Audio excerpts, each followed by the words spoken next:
The overall goal of this procedure is to gain insight into the pathophysiology of cardiac arrest and to explore new resuscitation strategies. This is accomplished by first surgically instrumenting the animal to measure various physiological parameters that are collected in a data acquisition system for subsequent offline analysis. Cardiac arrest is produced by electrically inducing ventricular fibrillation, or VF. For this step, a precurved guide wire is inserted into the right external jugular vein and advanced into the right ventricle, enabling the delivery of an electrical current for the induction of VF.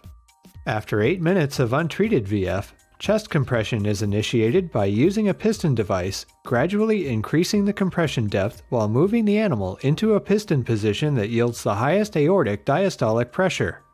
After 8 minutes of chest compression, defibrillation is attempted by delivering electrical shocks to the animal.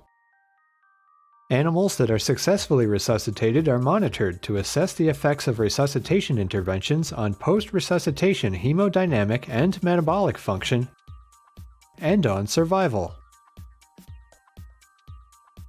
Though this method can provide insight into new resuscitation strategies, it may also be useful for exploring the underlying mechanisms by which therapies work at the cellular level through tissue analysis and assessment of circulating markers. The rat model of cardiac arrest and resuscitation that you're going to see today was developed back in 1988 by Irene Bonplanta and my mentor, Professor Max Harry Weil.